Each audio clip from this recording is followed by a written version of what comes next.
warahmatullahi wabarakatuh. Hai guys, welcome back to my channel.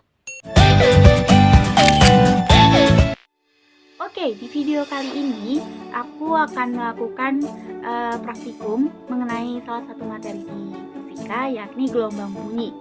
Oke, tanpa berlama-lama, langsung aja simak videonya.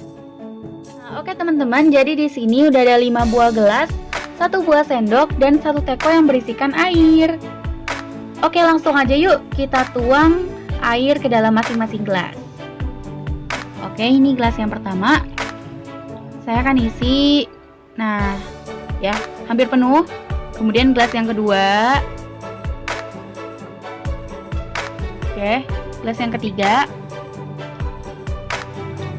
Gelas yang keempat. Dan gelas yang kelima, sedikit banget. Oke. Nah, gelasnya udah terisi semua. Kalau gitu langsung aja yuk kita dengarkan bunyi dari masing-masing gelas. Oke, di sini aku membunyikannya dengan menggunakan sendok ya teman-teman. Kita dengarkan bunyi dari gelas yang pertama nih. 3 ketukan ya.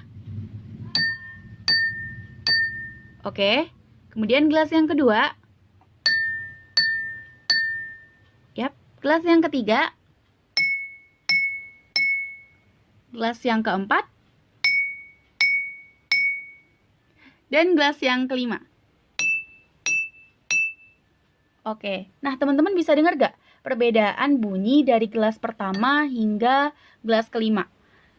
Nah, bagi teman-teman yang mungkin kurang jelas mendengar perbedaannya, di sini kalau gitu kita akan ambil gelas yang pertama dan juga gelas yang kelima. Nah, langsung aja yuk kita dengarkan bunyi dari gelas yang pertama dan gelas yang kelima nih perbedaannya. Gelas yang pertama, gelas yang kelima. Pertama, kelima. Pertama, kelima.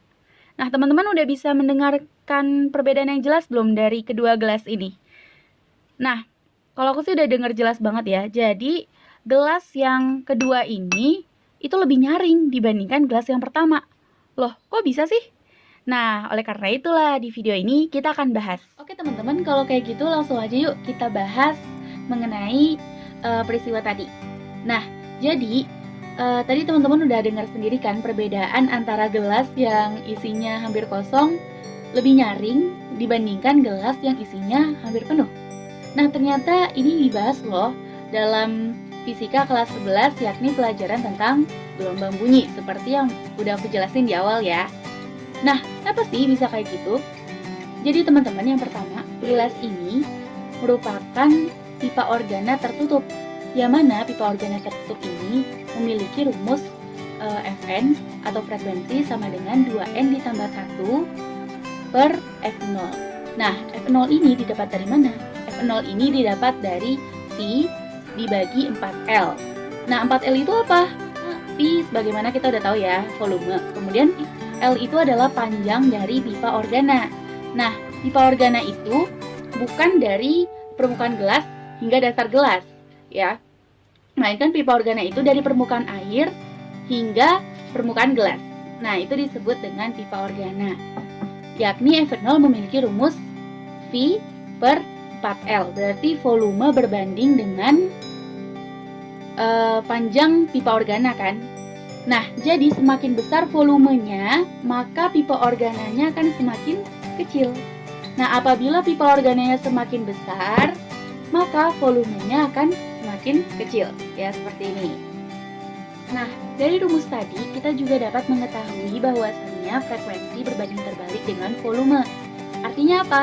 Apabila volumenya semakin besar, maka frekuensinya semakin kecil. Nah, contohnya seperti ini. Nah, seperti gelas yang terisi hampir penuh ya. Ini volumenya besar kan? Volumenya lebih besar, maka frekuensinya pun akan semakin kecil. Lebih kecil dibandingkan frekuensi pada gelas yang isinya sedikit. Nah, jadi seperti itu teman-teman penjelasan singkatnya. Semoga bisa dipahami. Dan mohon maaf ya apabila ada kesalahan, bisa dikoreksi langsung di kolom komentar di bawah. Oke, sekian. Wassalamualaikum warahmatullahi wabarakatuh.